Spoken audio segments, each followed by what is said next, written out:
नमस्कार साथियों, आप सभी का श्री जी हिंदी अकेडमी पर बहुत बहुत स्वागत है। आज की क्लास में हम भाषा की संवैधानिक स्थिति पढ़ने वाले हैं।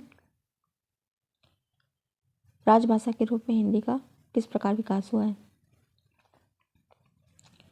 उम्मीद है आप लोग अपनी पढ़ाई कंटिन्यू कर रहे होंगे और बहुत ही अच्छे से परीक्षा की तैयारी में जुट गए होंगे।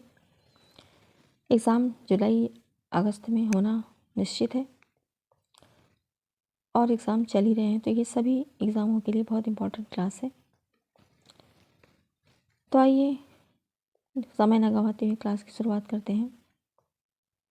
हम पढ़ रहे हैं राजभाषा के रूप में हिंदी का विकास किस प्रकार हुआ है। तो चलिए कुछ महत्वपूर्ण तथ्य देखेंगे। जिस भाषा में शासन का कामकाज संपादित होता है उसे राजभाषा कहा जाता है। अशोक के समय पाली को राजभाषा का दर्जा प्राप्त था। राजभाषा होती क्या है? किसी राज्य की सरकारी कामकाज की भाषा को राजभाषा कहा जाता है। राष्ट्रभाषा वो होती है जो संपूर्ण राष्ट्र में सबसे ज़्यादा लोगों के द्वारा बोली जाती है, उसे राष्ट्रभाषा कहते हैं। अशोक के समय में हिंदी को ही राजभाषा का दर्जा प्राप्त था। अकबर के शासनकाल में जो उनका मंत्री टोडरमल था, उसके आदेश से फारसी को राजभाषा घोषित किया गया। ईस्ट इंडिया कंपनी ने 1833 तक फारसी को राजभाषा बनाए रखा। ईस्ट इंडिया कंपनी ने 1833 तक फारसी को राजभाषा बनाए रखा। ब्रिटिश काल के शासन में लॉर्ड मैकाले के प्रयास से अंग्रेजी राजभाषा के पद पर सुशोभित हो गई। किसने? लॉर्ड मैकाले ने। ब्रिटिश शासन में लॉर्ड मैकाले के प्रयास से उन्होंने अंग्रेजी भाषा को राजभाषा घोषित कर दिया। राष्ट्रीय चेतना के विकास के साथ ही हिंदी को राजभाषा और भाषा बनाने की मांग जोरदार उठी। कब? जब हमारे देशवासियों को जब उनके अंदर राष्ट्रीय चेतना का विकास हुआ, हिंदी को राजभाषा और राष्ट्रभाषा बनाने का दर्जा प्राप्त कराने के लिए जोरदार मांग उठी। इसके लिए सबसे पहले पंडित मदन मोहन मालवीय के सतत प्रयत्नों से वर्ष 1901 में संयुक्त प्रांत की कचहरी की भाषा के रूप में हिंदी को उर्दू के समान अधिकार प्राप्त हुआ। पंडित मदन मोहन मालवीय के सतत प्रयत्नों से वर्ष 1901 में संयुक्त प्रांत की कचहरी की भाषा के रूप में हिंदी को किसके समान? उर्दू के समान अधिकार प्राप्त मिला। भारतवर्ष के लिए हिंदी का नाम सबसे पहले पंडित मदन मोहन मालवीय ने सुझाया था। भारतवर्ष के लिए हिंदी भाषा का नाम। संविधान सभा में हिंदी को राजभाषा बनाने का प्रस्ताव सबसे पहले गोपाल स्वामी अयंकर ने प्रस्तुत किया था। भारतीय संविधान में हिंदी को 14 सितंबर 1949 को मान्यता प्रदान की गई। संविधान सभा में हिंदी को राजभाषा बनाने का प्रस्ताव किसने प्रस्तुत किया? गोपाल स्वामी अयंकर ने। 14 सितंबर 1949 को मान्यता प्रदान की गई हिंदी को। उसी दिन हम हिंदी दिवस मनाते हैं। 14 सितंबर को क्या मनाते हैं हम लोग? हिंदी दिवस। 10 जनवरी को विश्व हिंदी दिवस मनाते हैं। विश्व हिंदी दिवस मनाते हैं।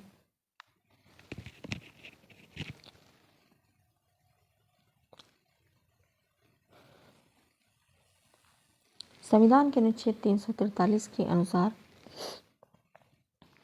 संघ की राजभाषा हिंदी और लिपि देवनागरी है। संविधान के अनुच्छेद 343 के अनुसार संघ की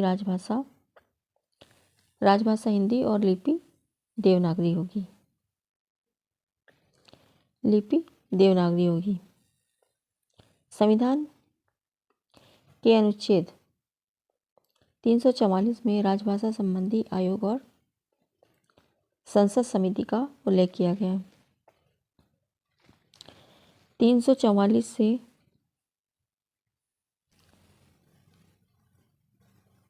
इसमें आगे देखते हैं क्या लिखा है।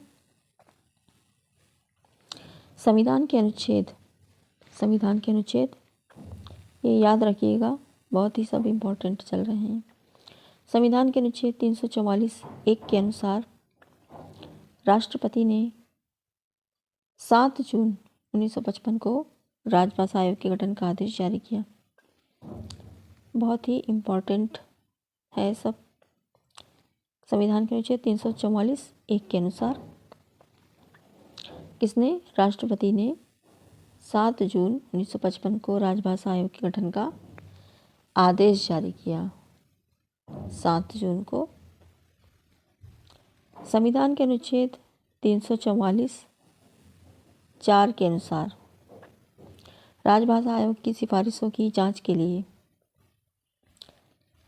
344(1) में आदेश जारी किया और 344(4) में आयोग की सिफारिशों की जांच के लिए समिति गठित की गई, जिसमें लोकसभा के 20 तथा राज्यसभा के 10 सदस्य थे।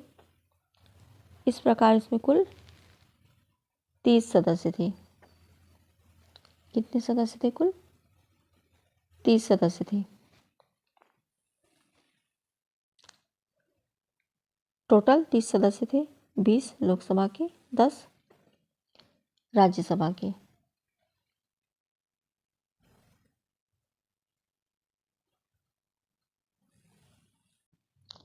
यहाँ पर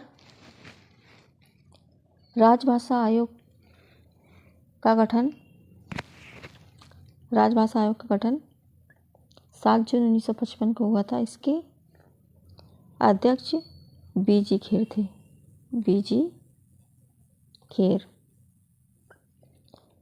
राजभाषा आयोग की सिफारिशों की जांच के लिए जो समिति गठित की गई थी,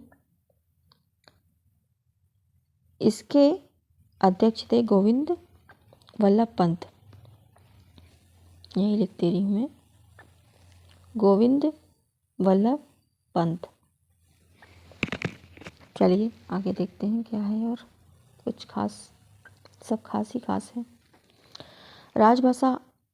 ये देखिए, राजभाषा आयोग के प्रथम अध्यक्ष बाल गंगाधर खरे थे। आयोग की प्रथम बैठक 15 जुलाई 1955 को हुई थी। प्रथम बैठक 15 जुलाई 1955 को हुई थी। संविधान का अनुच्छेद 345 में प्रयुक्त होने वाली भाषाओं में किसी एक या अनेक या हिंदी को शासकीय प्रयोजनों के लिए अंगीकृत करने से संबंधित है।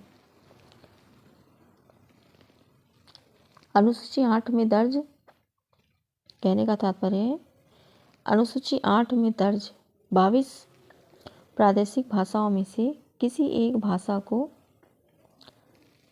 हम राजभाषा बना सकते हैं। 22 भाषाओं में से किसी एक को राजभाषा बना सकते हैं।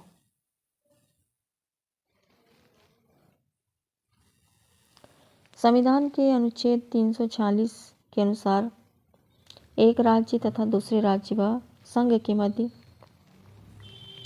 संचार की भाषा वही होगी जो उस समय संघ की राजभाषा होगी। संविधान के अनुच्छेद 347 राज्य की जनसंख्या के किसी भाग द्वारा बोली जाने वाली भाषा के संबंध में विशेष उपबंध उल्लेखित है।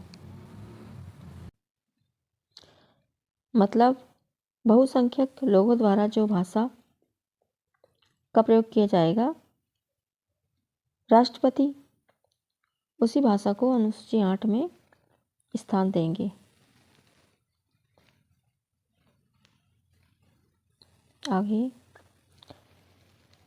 अधिनियमों, विधेयकों आदि के लिए प्रयोग की जाने वाली भाषा का संविधान के अनुच्छेद 348 में उच्च न्यायालय में और अधिनियम, विधेयकों आदि के लिए प्रयोग की जाने वाली भाषा का यहाँ पर उल्लेख दिया गया है। संविधान के अनुच्छेद 349 में भाषा संबंधी विधियों के अधिनियमित करने की विशेष प्रक्रिया का उल्लेख हुआ है। संविधान के अनुच्छेद 350 में शिकायतों को दूर करने के लिए अभ्यावेतन के प्रयोग की जाने वाली भाषा का उल्लेख है। अभ्यावेत की भाषा हिंदी होगी, लेकिन विशेष परिस्थिति में अंग्रेजी का प्रयोग होगा। यहाँ पर ऐसा कहा गया है। शिकायतों को दूर करने के लिए अभ्यावेतन के प्रयोग की जाने वाली भाषा का उल्लेख हुआ है। अभ्यावेत की भाषा हिंदी होगी, लेकिन कुछ परिस्थितियों में अंग्रेजी का प्रयोग होगा। 350 का में उल्लेख है, प्राथमिक स्तर पर मातृभाषा में शिक्षा सुविधाओं का उल्लेख होगा। कहने का तात्पर्य है कि प्राथमिक स्तर में छोटे बच्चों को शिक्षा मातृभाषा में दी जाएगी। 350 ख में दिया है, अल्पसंख्यक वर्गों के लिए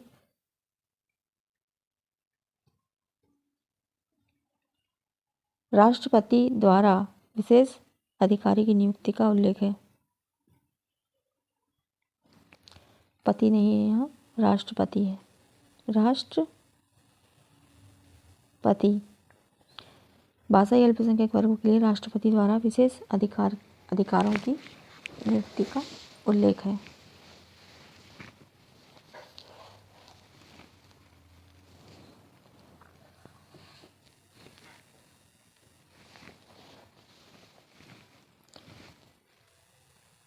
तीन सौ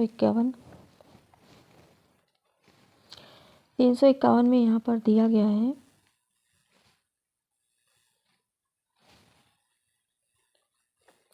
संघ और राज्य का दायित्व।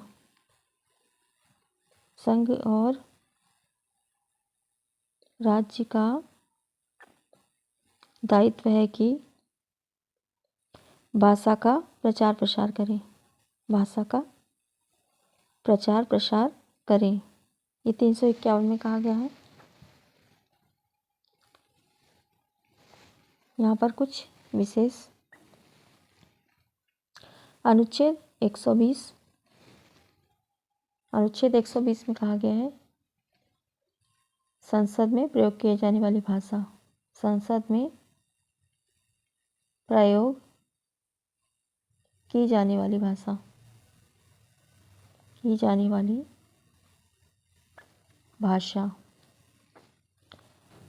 हिंदी और इंग्लिश होगी। अनुच्छेद 210 में कहा गया है, अनुच्छेद 210 में कहा गया है,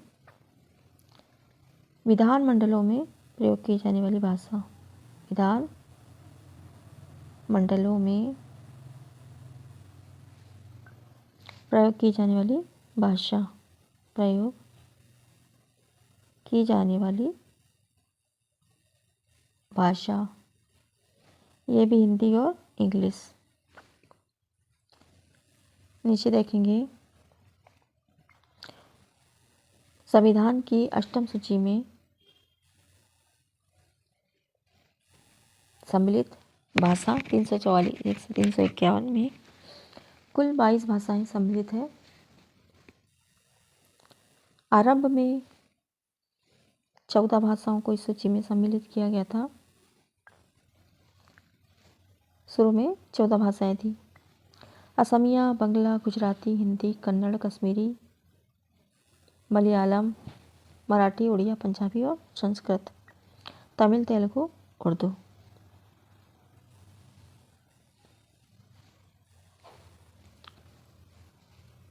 फिर से देखेंगे। असमिया, बंगला, गुजराती, हिंदी, कन्नड़, कश्मीरी, मलयालम, मराठी, उड़िया, पंजाबी, संस्कृत। तमिल, तेलुगु, उर्दू। असमिया, बंगला, गुजराती, हिंदी, कन्नड़, कश्मीरी, मलयालम, मराठी, उड़िया, पंजाबी, संस्कृत। तमिल, तेलुगु, उर्दू। ये 14 भाषाएं थी। 21वें संविधान संशोधन के अंतर्गत 1967 में, कब हुआ था 21वां संविधान संशोधन? 1967 में, जिसमें सिंधी भाषा को 15वीं भाषा में शामिल किया गया।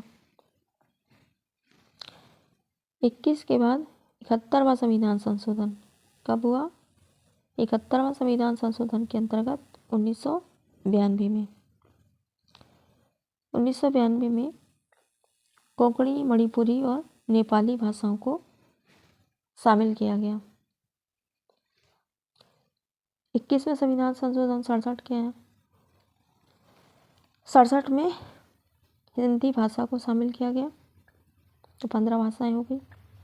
71वें संविधान संशोधन के अंतर्गत 1992 में कोंकणी, मणिपुरी और नेपाली भाषाओं को शामिल किया गया।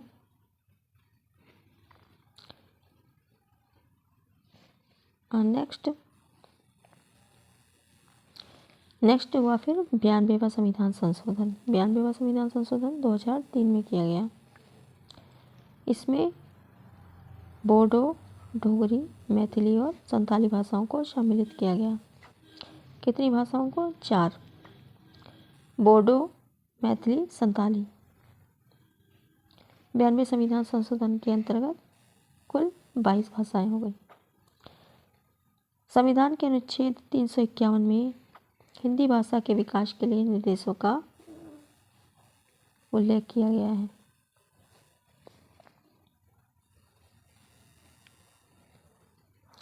भारत की राजभाषा हिंदी एवं अंग्रेजी दोनों है, क्योंकि संविधान के अनुच्छेद 120 की धारा 1 भाग 17 के अनुसार अनुच्छेद 348 के उपबंधों के अधीन संसद का कार्य हिंदी और अंग्रेजी में किया जाता है। संविधान में आश्वासन दिया गया था कि 1965 से सारा कामकाज हिंदी में होगा, परंतु सरकारी नीतियों के कारण ऐसा नहीं हो सका। 1963 और 1967 में राजभाषा अधिनियम द्वारा हिंदी के साथ ही अंग्रेजी को सदा के लिए राजभाषा बना दिया गया।